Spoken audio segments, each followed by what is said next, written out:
Hello प्यारे बच्चों, आज बात करते हैं कोडिंग एंड डिकोडिंग की।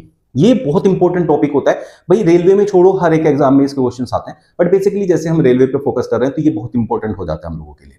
आज मैं आप लोगों को 10 टाइप सिखाने वाला हूं। वो सारे टाइप्स अगर आपको आते हैं तो आपको पहला बात तो ये होगा कि क्वेश्चन देखते ही समझ में आ जाएगा कि आपको इसमें क्या लॉजिक लगाना है, और उन्हीं 10 लॉजिक के आसपास या इर्द गिर्द पूरा का पूरा कोडिंग एंड डिकोडिंग होता है। तो मतलब आज का सेशन कोडिंग एंड डिकोडिंग का पूरा खात्मा करने वाला है, मतलब उससे आप पूरा कोडिंग डिकोडिंग सीख जाओगे। चलिए स्टार्ट करेंगे आज का अपना सेशन। चैनल पे नए हो तो सब्सक्राइब कर लो, बेल आइकन प्रेस करना, भाई लाइक कर देना, सेशन को बहुत मोटिवेशन मिलता है, ज्यादा से ज्यादा फॉरवर्ड कर देना बच्चों तक। चलो स्टार्ट करते हैं। पहला क्वेश्चन, ये टाइप 1 भी है और पहला क्वेश्चन भी आज का हमारा।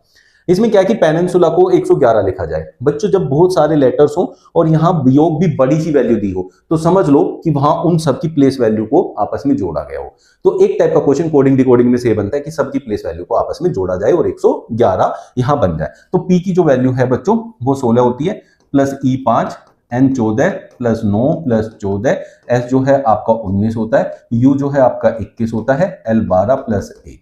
तो ये सबको जोड़ के 111 मिलता है। तो इसका मतलब इन सब की प्लेस वैल्यू मतलब अंग्रेजी वर्णमाला में ये कितने नंबर पे आते हैं। ऐसे ही फिर हमें इसका आंसर निकालना है।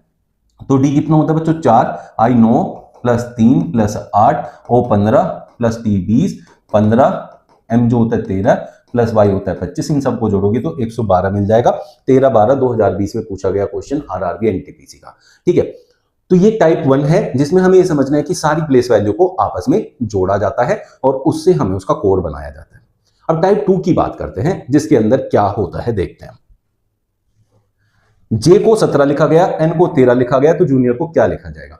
जे जो है अंग्रेजी वर्णमाला में 10 नंबर पे आता है, और अगर आप किसी भी नंबर को जो अंग्रेजी वर्णमाला में किसी भी अल्फाबेट का होता है, अगर उसे आप 27 में से माइनस कर देते हो बच्चों तो उसके विपरीत वर्ण का जो है नंबर आ जाता है। तो जे का 17, इसका मतलब उसके विपरीत वर्ण का जो है आपको यहां नंबर दिया गया है। ऐसे ही यहां आपसे जूनियर पूछा गया है तो जे कितने पे आएगा वो तो यहीं से मिल जाएगा बच्चों आपको 17। अब यू की बात करते हैं, यू 21 पे आता है, 27 में से 21 जाएगा तो 6। ऐसे ही एन देखेंगे 14 पे होता है, 14 13 27। ठीक है, आई जो होता है बच्चों 9 पे होता है, 27 में से 9 माइनस करेंगे तो 18। अब फिर ओ होता है आपका 15 पे तो ये 12 रह जाएगा, और आर 18 होता है तो ये 9 हो जाएगा। ऐसे करना है। अब उसने कहा इनको लिखना है तो जे लिखना है, जे कितना होगा 17, फिर यू कितना होगा 6, फिर 13, फिर 18, फिर 12, फिर 9, ऐसे करके उनको साथ साथ लिख दिया गया है। तो ये हो गया आपका टाइप 2 RRB NTPC 13/1/2021 में पूछा गया क्वेश्चन है।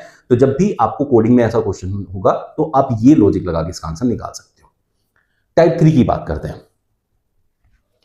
किसी कूट भाषा में लेटर को 1 2 5 2 0 7 2 2 1 8 लिखा गया है, ब्लीस को ये लिखा गया है, तो इसी कूट भाषा में कॉमन को क्या लिखा जाएगा। तो बच्चों यहां ध्यान देना, एल जो है वो 12 नंबर पे है तो ये 12 लिख दिया, ई 5 है तो ये 5 लिख दिया, टी 20 पे होता है ये 20 लिख दिया, लेकिन ये टी जो है 20 पे होता है उसने यहां 7 लिख दिया। तो ये क्या है, इसका विपरीत जो है वर्ण का नंबर लिखा गया है। तो वो कैसे निकलता है, ये कितने पे 20 पे, 27 में से माइनस कर दो आपका आ जाएगा जो कि है यहां 7। तो इसका विपरीत लिखा गया है। ई का भी यहां देखो तो 22 लिखा गया है, जबकि ई 5 पे होता है तो ये भी विपरीत लिखा गया है, और आर 18 पे होता है ये 18 ही लिखा गया है। तो ऐसे ही मतलब इन दोनों के विपरीत लिखने, बाकी सबके सेम नंबर लिखने हैं। अब सी होता है 3 पे, ओ होता है 15 पे, एम होता है बच्चों 13 पे, लेकिन इसका विपरीत लिखना है। एम का विपरीत एन होता है जो कि 14, और ओ होता है 15 पे तो इसका विपरीत जो है 12 हो जाएगा, और एन एज इट इज लिखा जाएगा जो कि 14 हो जाएगा। तो 3 15 13 14, 3 15 जो है 14, 3 15, फिर 13 14 12 14। तो ऑप्शन सी में आपका करेक्ट आंसर है। RRB NTPC 11/1/2021 का क्वेश्चन है। आप लोग कोडिंग में ये कॉन्सेप्ट को यूज करेंगे जिसमें सबके नंबर देखेंगे और किसका विपरीत है और किसके नंबर उसका खुद का दिया हुआ है, वैसे आप इसे अरेंज करते हैं।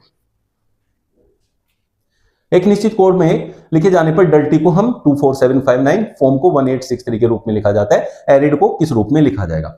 ये टाइप के क्वेश्चन जब भी आएगा आपको कोडिंग डिकोडिंग में, इसमें आपको देखना है कि जो फाइंड करना है वो सारे लेटर क्या ऊपर मौजूद हैं। जैसे यहां आप देखें ARID सब ऊपर से उठाए हुए हैं, तो इनके कोड भी ऊपर से कंपेयर करके उठाने होते हैं। बस इस क्वेश्चन में इतना करना होता है। जैसे ए का यहां से कोड देखें तो 6 बन रहा है, आर का कोड देखें तो यहां तीसरे नंबर वाला 7 बन रहा है बच्चों, फिर आई देखें तो दूसरे नंबर वाला जो कि 4 है, और डी देखें तो ये पहले वाला जो कि 2 है। 6 7 4 2 आपका आंसर हो जाएगा जो कि ऑप्शन ए में दिया हुआ है। तो आप समझ सकते हैं इस टाइप के क्वेश्चन को आपको ऐसे करना है। नेक्स्ट टाइप देखें, ACE से 35 जैसे बना है, AGED से वैसे ही 91 बना है, तो केयर का कोड क्या बनेगा? ये जो टाइप है इसमें क्या लॉजिक लगाएंगे? ए कितने नंबर पे होता है? 1, C 3 पे, E 5 पे। अब आप देखो 1, 3 और 5 का यूज करके 35 लाना है, तो कैसे लाया जा सकता है? जब छोटी संख्या हो और उससे बड़ी संख्या लानी हो तो वर्गों में आता है। तो 1 का वर्ग किया 1, 3 का वर्ग किया 9, 5 का वर्ग किया 25, 25 10 35 होता है। तो इनकी प्लेस वैल्यू के वर्ग करके आपस में जोड़ के हमें मिला है। तो केयर का हमें फाइंड करना है। C कितने पे है? 3, तो 3 का वर्ग करेंगे बच्चों 9 प्लस 1 का वर्ग 1 प्लस 18 का वर्ग हो जाएगा 324, और E कितना होता है? 5, 5 का वर्ग करोगे तो 25। तो ये हो गया 350 और 9 359, जो कि ऑप्शन ए में दे रखा है। RRB NTPC 17/1/2021 का क्वेश्चन है। एक विशिष्ट कूट भाषा में QZDH को 51 लिखा जाता है। अब देखो बच्चों, QZDH के जो प्लेस वैल्यूज हैं, मतलब वो अंग्रेजी वर्णमाला में किस नंबर पे आते हैं वो आपको लिख लेने हैं। जैसे यहाँ Q जो होता है वो 17 पे होता है, Z जो है वो 26 पे होता है, D 4 पे होता है, H 8 पे। इनको जोड़ेंगे, 8 4 12 6 18 और 7 25, 2 3 और 2 5। अब देखेंगे ये कितना आया और उसने उसका कोड कितना दिया है। तो ये टाइप का जो क्वेश्चन होता है, इन दोनों का अंतर देखो कितना है? 51 जो हो गया 4। इसका मतलब जो भी आया है उसमें से 4 माइनस करके आपको उसका कोड मिलेगा। आपको फाइंड करना है DNRB का। D कितने पे होता है बच्चों? 4 पे, N 14 पे, R 18 पे, B 2। ठीक है, तो 18 2 20 और 38। अब 38 में से आपको 4 माइनस करना है तो 34 आपका कोड हो जाएगा। ऑप्शन सी में दिया हुआ है। RRB NTPC 15 मार्च 2021 का क्वेश्चन है। ये लॉजिक भी आप लोग इसमें देखेंगे जब भी ऐसे क्वेश्चन होंगे। विशिष्ट कूट भाषा में RQN को 53 लिखा जाता है। अब R भी बड़ी वैल्यू है क्योंकि R 18 पे आता है, Q 17 पे, N 14 पे। जब भी आपको बड़ी बड़ी वैल्यू दी और इधर भी एक उसका कोड भी बड़ी वैल्यू में दिया है, तो मोस्ट डेफिनेटली वो आपका योग करके आ जाएगा। तो सीधा योग कर दो। जैसे R बच्चों 18 पे होता है, Q 17 पे होता है और N होता है 14 पे। 7 4 11 और 8 19, 2 3 4 49। जबकि यहाँ 53 लिखा हुआ है, इसका मतलब इसमें 4 ऐड करके हमारा आंसर आ गया है। आपसे पूछा है SRF का। अब S देखेंगे हम कितने नंबर पे होता है बच्चों? 19 प्लस R उससे जस्ट पहले होता है और F जो है 6 नंबर। 9 8 17 और 6 23, 43। अब 43 में अगर मैं 4 ऐड कर दूं क्योंकि उसमें पैटर्न 4 का बना है, तो ऑप्शन ए हमारा करेक्ट आंसर होगा। RRB NTPC 15/4/2021 का क्वेश्चन है। एक विशिष्ट कूट भाषा में यदि आर्किटेक्ट को इतनी बड़ी सी वैल्यू लिखा जाता है, तो जब भी बच्चों आपको इतना बड़ा नाम दिया हो और वैल्यू यहां कोड में भी उतनी बड़ी दी हो, तो हर किसी की प्लेस वैल्यू वहां पे लिखी होती है। उन प्लेस वैल्यू में अगर कोई फर्क किया है तो वो वहां आपको मैनेज करना है, उसको कंपेयर करना है। जैसे अगर मैं यहाँ A देखूं, A 1 नंबर पे आता है, उसने 3 लिखा है तो +2 करके लिखा है बच्चों। R 18 पे होता है तो यहाँ 20 लिखा है, C 3 पे होता है तो यहाँ 5 लिखा है, H 8 पे होता है तो यहाँ 10 लिखा है। 2 ज्यादा बढ़ा के लिखा हुआ है, लेकिन लिखी प्लेस वैल्यू की पास ही होगा। सबका अलग अलग प्लेस वैल्यू यहाँ कंपेयर करके लिखा होगा। तो आपको मैनेजर निकालना है। तो M कितने पे होता है बच्चों? 13 पे। तो 13 में 2 ऐड करोगे तो 15 से स्टार्ट होगा क्वेश्चन। तो ये दोनों ऑप्शन नहीं होंगे, ये होंगे। A 1 पे होता है तो 2 ऐड करो 3 हो जाएगा। N 14 पे होते 2 ऐड करो 16 हो जाएगा। तो ऑप्शन सी आपका करेक्ट आंसर हो जाएगा। 26/7/2021 का क्वेश्चन है। एम्बर को 27 और ब्राउन को 14 लिखा गया है, तो ग्रीन किसके बराबर होगा? एम्बर। बच्चों अब आप बात को समझो, ये जो AMBER अगर इनकी सबकी प्लेस वैल्यू लिखूं तो वो 27 से काफी बड़ी आएगी। तो 27 वहां से कैसे बना, वो हमेशा आपको इनकी प्लेस वैल्यू को जोड़ के जो आएगा उससे कंपेयर करना है। समझाता हूं कैसे। जैसे A 1 पे आता है M 13, B 2, E 5 और R 18। अब इन सबको आप जोड़, 18 5 23 2 25 26 3 29 10 39। अब 39 से 27 कैसे आ सकता है बच्चों? 3 की 9 में गुणा करके 27 आ सकता है। तो ऐसे ही हम B को देखें तो कितना होता है? 2, R 18, O 15, W 23 और N 14। इनको ऐड करो, 4 3 7 5 12 8 20 2 22, 3 2 5 और 2 7। अब इसका क्या करना है? इन दोनों को गुणा करना है। जो आया टोटल 14, तो इनकी जो नंबर्स हैं उनको आपस में गुणा किया गया है। तो आंसर क्या हो गया आपका? 14। ये दे रखा है देखो 14। तो आपको फाइंड क्या करना है बच्चों? ग्रीन करना है।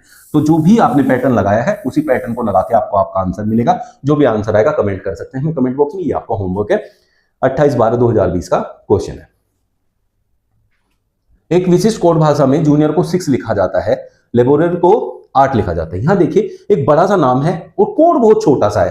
जब बड़ा सा नाम हो, कोड बहुत छोटा हो, तो वहां बच्चों सिर्फ और सिर्फ आपको क्या काउंट करना है कि वहां कितने अल्फाबेट है, वही आपका आंसर होगा। देखो बच्चों 1 2 3 4 5 6 आ गया। 1 2 3 4 5 6 7 8 8 आ गया। तो 1 2 3 4 5 6 7 8 9, ऑप्शन ए आपका करेक्ट आंसर हो जाएगा। 21/1/2021 का क्वेश्चन है, लेटेस्ट क्वेश्चन है। ऐसे क्वेश्चन में जब बड़ा सा नाम हो, कोड छोटा सा हो, तब इसको आप जरूर ध्यान देंगे और जरूर इसको अप्लाई करेंगे।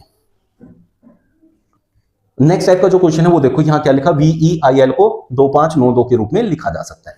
अब बच्चों बहुत प्यारा सा कॉन्सेप्ट होता है, ये आपको हमेशा विद इन सेकंड चेक कर लेना है किसी भी क्वेश्चन के अंदर। जैसे V 22 नंबर पे होता है, E 5 पे होता है, I 9 पे होता है, L 12 पे होता है। आप ध्यान दो, यहां इसने क्या लिखा है 2, यहां से उठाया, ये 5 9, यहां क्या लिखा है 2, ये उठाया, तो इकाई अंक उठाए हैं। अगर 2 अंक की संख्या है और अगर 1 अंक वाली संख्या तो वो एज इट इज लिखी गई है। तो ये कॉन्सेप्ट बड़ा प्यारा होता है, ध्यान देना। M कितने नंबर पे होता है बच्चों 13, तो हम यहां से 3 लेंगे, E 5 फिर E 5 और T होता है 20 पे, उसका इकाई अंक 0 होगा, 3550। ऑप्शन बी आपका करेक्ट आंसर हो जाएगा। ये आपके जो मैंने 11 टाइप आज आप लोगों को सिखाए हैं, इन्हीं पे बेस्ड कोडिंग एंड डिकोडिंग पूरा का पूरा सोल्व होता है और इसी को फॉलो करके आप कोडिंग एंड डिकोडिंग की हर टाइप के क्वेश्चन सोल्व कर सकते हैं। इन्हीं के इर्द गिर्द घूमेगा। आपको अगर ये सारे आते हैं तो आप क्वेश्चन को देखते ही पता कर सकते हैं इसमें मैं कौन सा कॉन्सेप्ट लगा सकता हूं। तो ऐसे बढ़िया सेशन पाने के लिए हमारे चैनल को सब्सक्राइब कर लो, बेल आइकन प्रेस कर दोगे तो हर वीडियो का नोटिफिकेशन मिलता रहेगा, ये आपको पता ही है, वो भी दबा देना। तो मिलता है कल फिर नए सेशन में नए क्वेश्चन के साथ। Thank you.